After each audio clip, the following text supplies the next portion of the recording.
సుకుమార్ గారు నమస్కారం. నమస్తే అండి. ప్రపంచ కార్మికులను ఏకం చేసిన మేడే ఈరోజు తన ప్రాభవాన్ని కోల్పోతున్నట్టుగా కనిపిస్తోంది. కారణం ఏంటంటారు? అలాగే మేడే కార్మిక నినాద స్ఫూర్తి కూడా ఇప్పుడు కాస్త కొరవడినట్టుగా కనపడుతుంది అన్న వాదన వినిపిస్తుంది. ఇందులో నిజమెంత? ముందుగా అండి అసలు మనం మేడే ఏంటి అనేది మాట్లాడుకోవాలి. అది ఒక అంతర్జాతీయ నినాదం మేడే అనేది. మే 1 రోజున అంతకుముందు ఫ్యాక్టరీల్లో కార్మికులకు ఎలా ఉండేదంటే పారిశ్రామిక విప్లవం తర్వాత అంటే పరిశ్రమలు పెరిగిన తర్వాత ఏం జరిగిందంటే కార్మికులతోటి పని వాళ్ళతోటి పని చేయించుకోవడము అనేది అపరిమితంగా ఎన్ని గంటలు అంటే పిల్లలు నిద్రపోయిన తర్వాత తండ్రి ఇంటికొచ్చి పిల్లలు నిద్ర లేవకముందే పనికి వెళ్ళేంత పని గంటలు ఉండేవి. అంటే ఇది 14 గంటల 15 గంటల 16 గంటల అంటే వాళ్ళు ఉన్న ప్రదేశం నుంచి అక్కడికి వెళ్ళడానికి ఫ్యాక్టరీకి వెళ్ళడానికి ఫ్యాక్టరీ నుంచి మళ్ళీ ఇంటికి వచ్చేసరికి పిల్లలు నిద్రపోవటం అట్లా. అంటే ఫాదర్ అనే అతన్ని ఏమనేవాళ్ళు అంటే సండే ఫ్రెండ్ అని పిలిచేవాళ్ళు పిల్లలు. అంత దారుణంగా ఉండేది. ఆ పరిస్థితుల్లో మరి ఏదైనా ఎక్కువ కాలం పిల్లినైనా గదిలో పెట్టి బంధిస్తే పులి అవుతుంది అంటారు. అట్లా ఈ కార్మికులందరూ కలిసి సంఘటితంగా ఉద్యమం చేశారు. వీళ్ళు సంఘటితంగా ఈ పోరాటం చేయడానికి కారణం ఏంటంటే ఫస్ట్ ఇంటర్నేషనల్ అని చెప్పి ఇది ప్యారిస్లో జరిగింది. కార్ల్ మార్క్స్ అప్పటికే కమ్యూనిస్టు ప్రణాళిక రాసి ఉన్నారు. అది చదువుకున్న కొంతమంది మేధావులు వీళ్ళకి నాయకత్వం వహించి వీళ్ళ చేత స్ట్రైక్ చేయించారు. స్ట్రైక్ చేయించితే యాజమాన్యాలు ఊరుకోవు కదా, మీ ఉద్యోగం పీకేస్తామని చెప్పి ఈ మేడేకి ముందు జరుగుతున్న తంతు అన్నమాట ఇదంతా. అయితే ఉద్యోగాలు పోతాయి అనేసరికి భయం వేసి మళ్ళీ ఉద్యోగాల్లో చేరిన వాళ్ళు అలా కొన్ని రోజులు అలా గడిచి గడిచి గడిచి చివరికి కార్మికులందరూ ఏకమయ్యి ప్రపంచ కార్మికులారా ఏకం కండి, పోరాడితే పోయేదేమి లేదు, సంఖ్యలు తప్ప బానిస సంఖ్యలు తప్ప అని ఒక నినాదంతో పోరాటం చేసేసరికి తప్పనిసరి పరిస్థితుల్లో 8 గంటల పని విధానం వచ్చింది. మనకి వాళ్ళ ఎంప్లాయీస్ అందరూ కూడా 8 గంటల పనిని ఆస్వాదిస్తున్నారు అంటే ఒక రకంగా అది మేడే యొక్క ఫలితం. అయితే ఈ అన్యాయాలని, అక్రమాలని, ఈ దోపిడీని వీటన్నిటిని నిలదీసి పోరాడి సాధించుకున్న మేడే ఫలాలు ఇప్పుడు అందరికీ అందుతున్నాయంటారా? ప్రస్తుతం ఆ పోరాట క్రమం అసలు ఒకసారి ఆ క్రమం ఎట్లా ఉండింది ఒకసారి చెప్పండి. అంటే ఇప్పటికీ దగ్గర దగ్గర 160 ఏళ్ళు అయిపోయింది ఈ మేడేని సాధించుకున్న తర్వాత నెమ్మదిగా పెట్టుబడిదారులు కూడా చాలా తెలివైన వాళ్ళు అయిపోయారు. అంటే ఇది కార్మిక చట్టాలు వచ్చాయి. ఫస్ట్ మేడే వచ్చింది, 8 గంటల పని దినాన్ని వచ్చింది. ఈ 8 గంటల పని దినాన్ని ఒక చట్ట రూపంలో చెయ్యాలి అంటే చట్టాలు కావాల్సిందే. అందరూ ఇప్పుడు మనకు చట్టాలు ఉండబట్టే కదా ఫాలో అవుతున్నాం. ఈ చట్టాలే లేకపోతే ఫాలో అవుతామా? అవ్వం కదా. అట్లా చట్టాల రూపు దాల్చి ప్రతి దేశంలోనూ ఈ చట్టాల రూపంలో ఇవన్నీ వచ్చేస్తే ఏ మాటకు ఆ మాట కార్మికులు కొంచెం సుఖ సంతోషాలతో ఉన్నారు. ఇది జరిగింది. అయితే వీళ్ళందరూ కలిసి అంతర్జాతీయ కార్మిక సంస్థ ఇంటర్నేషనల్ లేబర్ ఆర్గనైజేషన్ అని ఒక ఆర్గనైజేషన్ కూడా పెట్టుకున్నారు. ఏదైనా ఏ దేశంలోనైనా సరే ఒక కార్మికుడికి అన్యాయం జరిగితే కనుక ఆ దేశంలో ఆ యూనియన్స్ పరిష్కరించలేనప్పుడు వాళ్ళు ILO కూడా వెళ్తారనమాట. ఈ ILO అన్నిటికన్నా సుప్రీం పవర్. అయితే ఈ ILO పటిష్టంగా ఉన్నప్పటికీ కూడా ఇప్పుడు ఏం జరుగుతున్నాయి, ప్రభుత్వ రంగ సంస్థలు మాత్రమే ఈ ILO చెప్పింది వింటున్నాయి. 8 గంటల పని విధానం ఇవన్నీ కూడా ఈ లేబర్ లాసు ఇవన్నీ. అయితే కొంతమంది ప్రైవేట్ సంస్థలు కూడా 8 గంటలని, కొంతమంది 9 గంటలు 10 గంటలు వాళ్ళ ఇష్టం అంటున్నారు. అయితే ఇప్పుడు రాగాపోగా ఏం జరిగింది అంటే ఈ మధ్యకాలంలో ఈ కార్మిక చట్టాలని రద్దు చేసింది. మన భారతదేశంలో కూడా కార్మిక చట్టాలను రద్దు చేశారు. ఇప్పుడు ప్రపంచం అంతర్ సంగతి ఎలా ఉన్నా కానీ మన భారతదేశంలో కొన్ని కార్మిక చట్టాలని రద్దు చేశారు.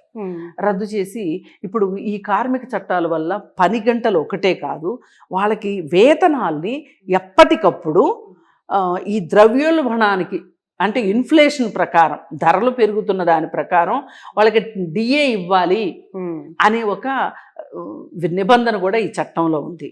అలాగే ఏ అధికారి అయినా సరే తన కింద ఉద్యోగస్తుడిని, ఒక యజమాని కింద ఉద్యోగస్తుడిని పని నుంచి తీసివేయాలి అంటే ఏ విధమైనది ఫాలో కావాలి, ఒకవేళ లే ఆఫ్ చేస్తే ఏం చెయ్యాలి, ఇట్లా రకరకాల ఇవి ఉన్నాయి.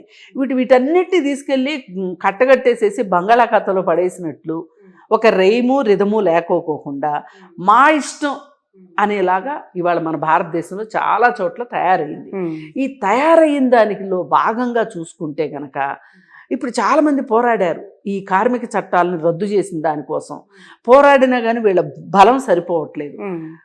సరిపోకపోతే ఇప్పుడు మొదటిగా ఒక కొత్త రాగం ఇన్ఫోసిస్ నారాయణమూర్తి గారు ఎత్తుకున్నారు.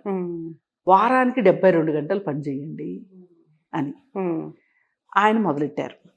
ఆ తర్వాత ఎల్ఎన్టీ ఆయన అవసరమైతే ఆదివారాలు కూడా పనిచేయడానికి చాలా వివాదాస్పదం కూడా అయింది. ఆదివారాలు కూడా పనిచేయండి అన్నారు.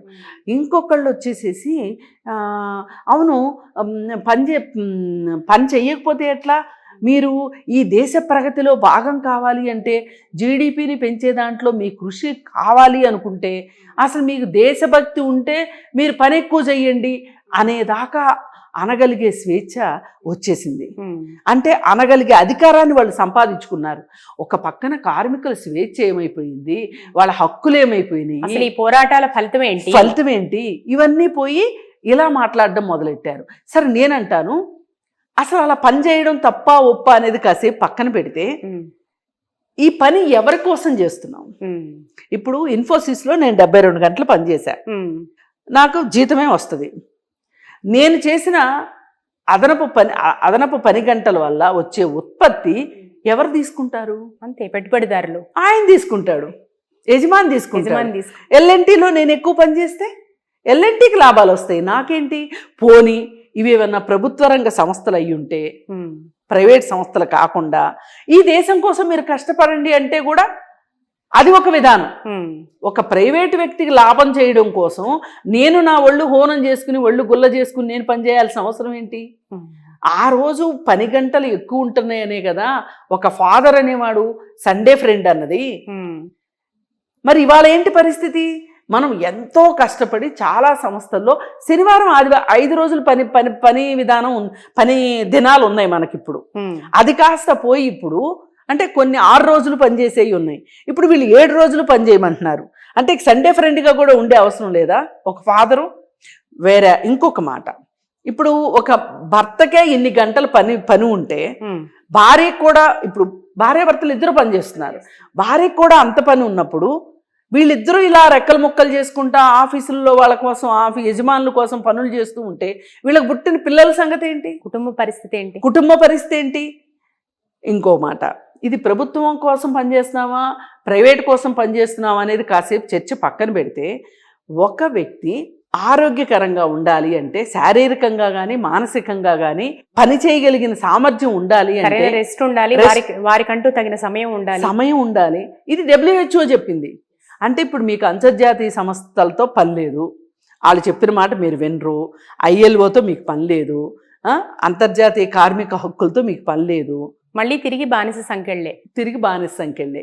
అయితే ఈరోజు ఈ కొత్తగా వచ్చే బానిస సంఖ్యలకి నీ తెంచుకోవాలి అంటే అందరూ సంఘటితం అయితేనే కుదురుతుంది. శక్తివంతంగా వాళ్ళు ఉద్యమాలు పోరాటం చేసిందే పనికి తగిన వేతనం కోసం, పని గంటల కోసం, గౌరవం కోసం, సౌకర్యవంతమైన పరిస్థితుల కోసం. మరి ఇప్పుడు అవన్నీ పక్కకి వెళ్ళిపోతున్నాయి కదా. ఇప్పుడు పోరాటం చేయాలంటే చేసే పటిమ ఉందా వీళ్ళకి? ఇప్పుడు పోరాట పటిమ ఉందా? మీరు ఇందాక ఇంకొక మాట అడిగారు కమ్యూనిస్టుల గురించి. అంటే ఈ దేశంలో మట్టుకు లేదు, ప్రపంచంలో ఎక్కడైనా సరే కమ్యూనిస్టులు త్యాగం లేకోకుండా ఒక్క చట్టం కూడా రాలేదండి. బట్ 140 ఏళ్ల శ్రామికుల పరిస్థితి ఒక రకంగా మనం చూసుకుంటే, శ్రామికుల మేడే గౌరవం ఒకవైపు అయితే, ఈ 40 సంవత్సరాల ప్రపంచీకరణతో ఈ గ్లోబలైజేషన్ ప్రభావం వల్ల ఇప్పుడు ఉన్న పరిస్థితి ఏంటంటారు? ఈ కమ్యూనిస్టులు ఈ ఫలాలు అందుకోవట్లేదంటారా? ఏ గ్లోబలైజేషన్ అయితే వ్యతిరేకించారో కమ్యూనిస్టులు, ఆ కమ్యూనిస్టులు ఇప్పుడు ఈ ఫలితాలు అందుకుంటున్నారు. అసలు గ్లోబలైజేషన్ వల్ల ఫలాలు వచ్చినాయని ఎవరు చెప్పారండి? ఉత్పత్తి పెరిగింది, సంపద పెరిగింది. ఈ సంపద ఎవరి చేతుల్లోకి వెళ్తుంది? ఇవాళ అంతర్జాతీయ సంస్థలు చెప్తున్నా, అంటే వ్యతిరేకించారు కాబట్టి ఇక్కడ ప్రశ్న వస్తుంది. వాళ్ళు వ్యతిరేకించారు, ఈ రోజుకి వ్యతిరేకిస్తాం, నేను కూడా వ్యతిరేకిస్తా. కానీ గ్లోబలైజేషన్ వల్ల లాభం జరగలేదా అంటే జరిగింది. కానీ లాభం ఎంత జరిగిందో నష్టం కూడా అంతే జరిగింది. మనం లాభం గురించే మాట్లాడుకుంటున్నాం, గ్లోబలైజేషన్ లాభం గురించే మాట్లాడుకుంటున్నాం, నష్టాల గురించి మాట్లాడుకోవట్లా. ఈ గ్లోబలైజేషన్ పెరగడం వల్ల ఈ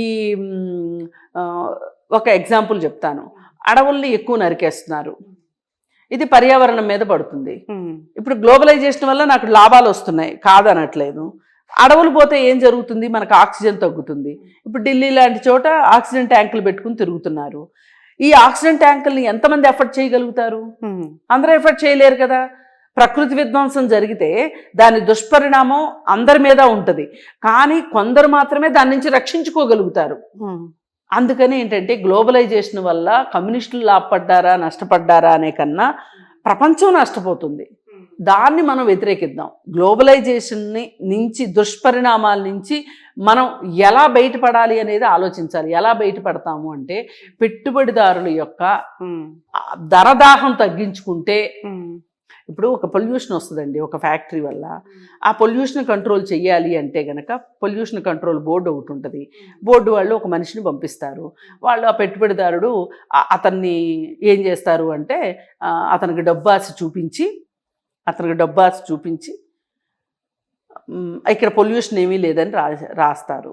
కానీ అలా కాకుండా ఆ పెట్టుబడిదారుడు గనక తను ఆ డబ్బు పిచ్చి తగ్గించుకుంటే గనక ఆయన ఏం చేయొచ్చు? ఆ పొల్యూషన్ కంట్రోల్ కోసం ఏం చేయొచ్చు అది చేయొచ్చు. ప్రభుత్వాలు తలుచుకుంటే ఆ పని చేయించాలి కూడా. ప్రభుత్వాలు మనకి ఉత్పత్తి ఆగొద్దు, నష్టము జరగొద్దు అనే ఒక పద్ధతిలో మనం ముందుకెళ్ళాలి. దీనికి ప్రభుత్వాలు మాత్రమే చేయగలవు, కార్మిక సంఘాలు చేయగలము. కానీ కార్మిక సంఘాలని ఈరోజు నిర్వీర్యం చేసేశారు. ఇప్పుడు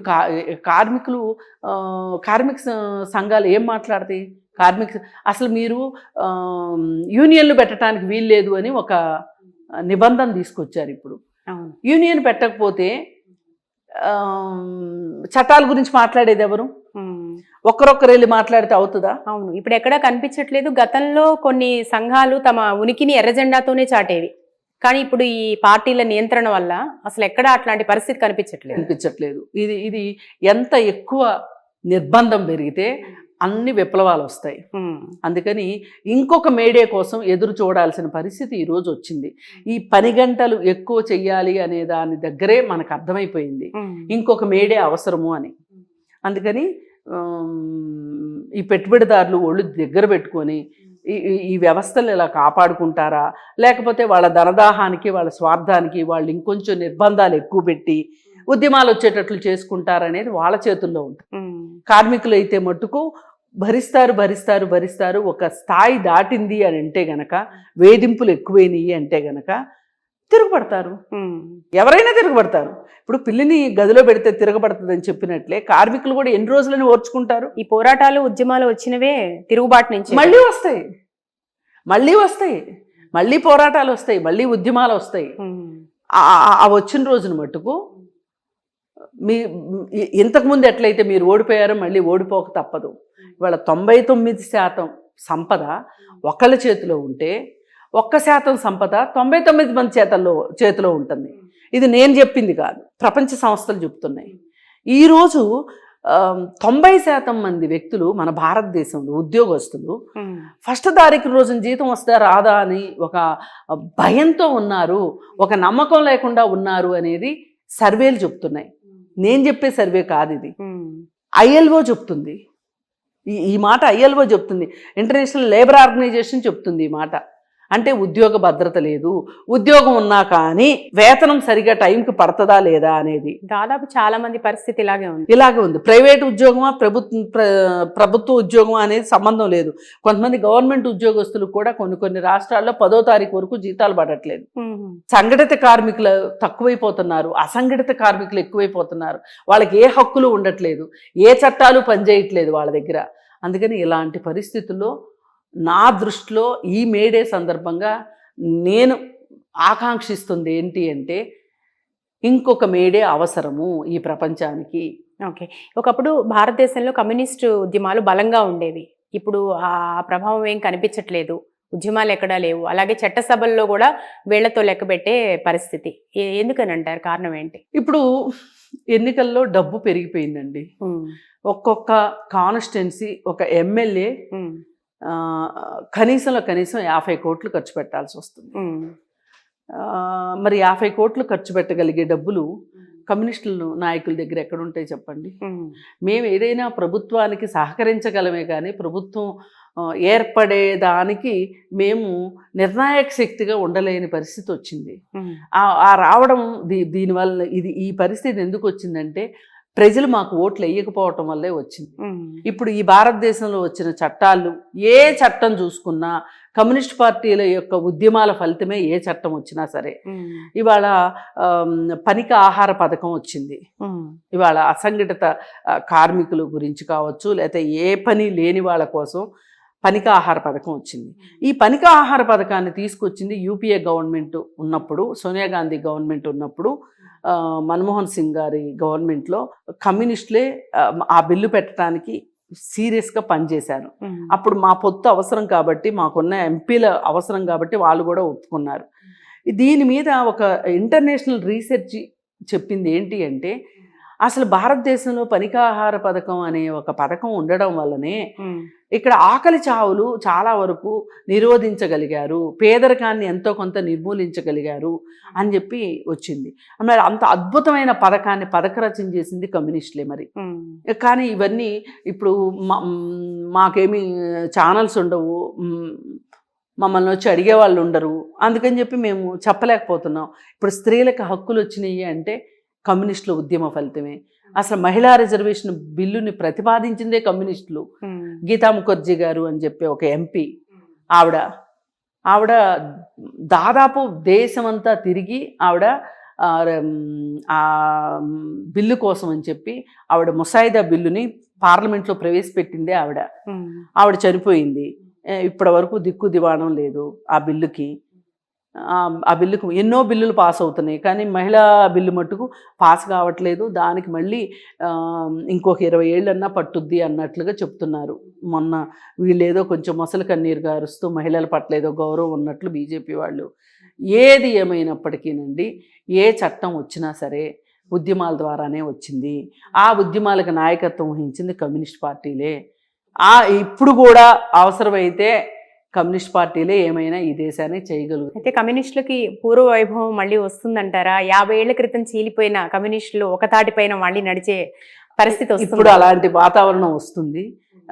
ఈ వాతావరణంలో ఇవాళ ఒక సిపిఐ పార్టీ ఉండగా ఉన్న బలము, సిపిఎంగా చీలిన తర్వాత తగ్గిన బలము, ఆ తర్వాత నక్సలైట్లుగా చీలిపోయి పేలికలయ్యి బలమంతా అలా చిన్నాభిన్నమైన తర్వాత ఒక రకంగా చూస్తే కమ్యూనిస్ట్ పార్టీలకి గడ్డు కాలం అనే చెప్పొచ్చు. కానీ ఏ రోజులు కాలం ఎప్పుడు ఒకలా ఉండదు. కమ్యూనిస్టు అంటేనే ఆశావహ దృక్పథంతో ఉండే వ్యక్తి, కమ్యూనిస్టు అంటేనే ఆకలిని తగ్గించడానికి పుట్టినవాడు, కార్మికుల కోసం ఉన్నది కమ్యూనిస్ట్ పార్టీ, కష్టాలు తీర్చడానికి కమ్యూనిస్ట్ పార్టీ ఉంటుంది. అందుకని ఏంటి అంటే, ఒక ఆశావహ దృక్పథంలో ఈ దేశంలో కమ్యూనిస్ట్ పార్టీలే ఏదైనా కార్మికుల కోసం, అలాగే కుటుంబాల కోసం, మొత్తం సమాజం కోసం పనిచేసేది కమ్యూనిస్టులే అనేది అందరూ గుర్తించే రోజు తొందరలో ఉందని నేను నమ్ముతున్నాను. అయితే భారతీయ కమ్యూనిస్టు చరిత్రలో శ్రామిక సమస్యల పరిష్కారానికి అంటే ఎంతవరకు జరిగిందంటారు శ్రామిక సమస్యల పరిష్కారం? ఇప్పుడు బ్యాంక్ ఉద్యోగులు తీసుకుందామండి. బ్యాంక్ ఉద్యోగులు యూనియన్ కమ్యూనిస్టులే అధికంగా ఉన్నారు. అలాగే పెద్ద పెద్ద ఫ్యాక్టరీల్లో కూడా ఇప్పుడు ఎన్ఎండిసి ఉంది. ఎన్ఎండిసిలో కూడా కమ్యూనిస్టులే ఉన్నారు. అలాగే పోస్టల్ డిపార్ట్మెంట్ దాంట్లోనూ కమ్యూనిస్టులే ఉన్నారు. ఏఐటియుసి కావచ్చు, సిఐటియు కావచ్చు, 2 యూనియన్లు ఉన్నాయి. ఇప్పుడు ఇన్సూరెన్స్ డిపార్ట్మెంట్ ఇండస్ట్రీ ఏదైతే ఉందో ఎల్ఐసి, అలాగే నేషనల్ ఇన్సూరెన్సు, అలాగే ఇంకోటి జనరల్ ఇన్సూరెన్సు, అవన్నీ ఈ ఇన్సూరెన్స్ రంగంలో సిఐటియు అనుబంధ సంస్థ, సిపిఐ అనుబంధ సంస్థలు ఉన్నాయి. చాలా యూనియన్లు కమ్యూనిస్ట్ యూనియన్లే ఉన్నాయి. అయితే అక్కడక్కడ ఇప్పుడు బీజేపీ పార్టీ వచ్చిన తర్వాత బీజేపీ వాళ్ళ యూనియను, ఇండియన్ నేషనల్ కాంగ్రెస్కి సంబంధించిన యూనియన్ కూడా ఉన్నాయి. ఉన్నప్పటికీ కూడా చాలా ఎన్నికల్లో గుర్తింపు పొందేది మటుకు కమ్యూనిస్టులవే. ఏది దేశంలో ఇందిరాగాంధీ పరిపాలించనివ్వండి, లేకపోతే రాజీవ్ గాంధీ పరిపాలించనివ్వండి, మోడీ పరిపాలించనివ్వండి, కార్మిక సంఘాలు మటుకు మావే గెలుస్తాయి, కమ్యూనిస్టులవే గెలుస్తాయి. కానీ ఈ గెలిచిన యూనియన్ లీడర్లని లోబర్చుకోవటం కావచ్చు, లేకపోతే వాళ్ళని చంపటం కావచ్చు. మహారాష్ట్రలో యూనియన్ లీడర్స్ని చంపించిన ఘనత బాల్ ఠాక్రేకు ఉంది. అట్లా చాలా జరుగుతున్నాయి. అందుకని అలా అని వీళ్ళు కమ్యూనిస్టులు భయపడిపోతారు అనుకోవటానికి లేదు. కాకపోతే ఏదైనా ఒక మార్పు మట్టుకు కమ్యూనిస్టుల వల్లే సాధ్యం అని నేను బలంగా నమ్ముతాను. ఓకే, ఫైనల్గా కృష్ణకుమారి గారు, భారతీయ శ్రామిక సమాజంపై మేడే ప్రభావం ఎలా ఉందంటారు? ఎందుకుండదండి, ప్రతి ఒక్క కార్మికుడు మనసులో ఏదో ఒక సందర్భంలో నమస్కరించుకొని కార్మికుడు ఉన్నాడంటే నేను నమ్మను. అలాగే ఎర్ర జెండాను గుర్తు చేసుకొని వాళ్ళు ఉన్నారంటే నేను నమ్మను. కాకపోతే తాత్కాలిక ప్రలోభాలకు, లేదంటే ఏవో కొన్ని భయాల వల్లనో, కేసులు వెనదిరిగో వాళ్ళు పైకి మేము కమ్యూనిస్టు యూనియన్ కాదు అని చెప్పుకోవచ్చు, కానీ మనసులో అంతరాంతరాల్లో కమ్యూనిస్టు యూనియన్ అంటే ఏంటో వాళ్ళకి తెలుసు. ఎక్కడో ఒక చోట ఒక యూనియన్ నాయకుడు చేసిన తప్పులకి యూనియన్లు మొత్తాన్ని తప్పుపట్టడం చాలా తప్పు. అలాగే కమ్యూనిస్ట్ పార్టీలో ఒక నాయకుడు తప్పు చేస్తే కమ్యూనిస్ట్ పార్టీ మొత్తం పట్టిపోయిందని చెప్పడం చాలా తప్పు. ఇప్పుడు ఈ సమాజంలోనే కమ్యూనిస్టులు కూడా బతుకుతున్నారు. మరి ఈ సమాజంలో ఉన్న అవలక్షణాలు వీళ్ళకి అంటకుండా ఎలా ఉంటాయి? అవును, ఇప్పుడు పొల్యూషన్ ఉందండి, నేనేమి పొల్యూషన్ చెయ్యట్లేదు, నా వల్ల ఏ పొల్యూషన్ జరగట్లేదు, నాకు మంచి గాలి కావాలి అలా చూసుకుంటే ప్రతి రంగంలోనూ ఉంటారు. నేను అమీర్పేట్ సెంటర్లో నుంచొని నేను ఏ విధమైన పొల్యూషను చెయ్యట్లేదు, నేను కాటన్ బట్టలే కట్టుకుంటున్నాను, నేను కాటన్ సంచులే వాడుతున్నాను, నేను నడుస్తున్నాను, లేదంటే సైకిల్ దొక్కుతున్నాను, నా ఇంట్లో నేను ప్రతిదీ పర్యావరణానికి అనుకూలమైనయే వాడుతున్నాను. కానీ నేను అమీర్పేట సెంటర్లో నుంచుంటే నేను పొల్యూషన్ చేయలేదు కాబట్టి నాకు పొల్యూషన్ లేని గాలి కావాలి అంటే సాధ్యమవుతుందా? కాదు. అట్లాగే మేము ఈ సమాజంలోనే ఉన్నాం. ఈ సమాజ దుష్ప్రభావాలు మా మీద కూడా పడతాయి. కొన్ని స్వార్థానికి కావచ్చు, డబ్బుల ఆశకి కావచ్చు, లేదు అనుకుంటే కొన్ని అవలక్షణాలకు కావచ్చు. కమ్యూనిస్ట్ నాయకులు కూడా పాల్పడతారు, యూనియన్ లీడర్స్ కూడా పాల్పడతారు. వీళ్ళల్లో కూడా అక్కడక్కడ అవినీతి ఉంటుంది, ఉండదని కాదు.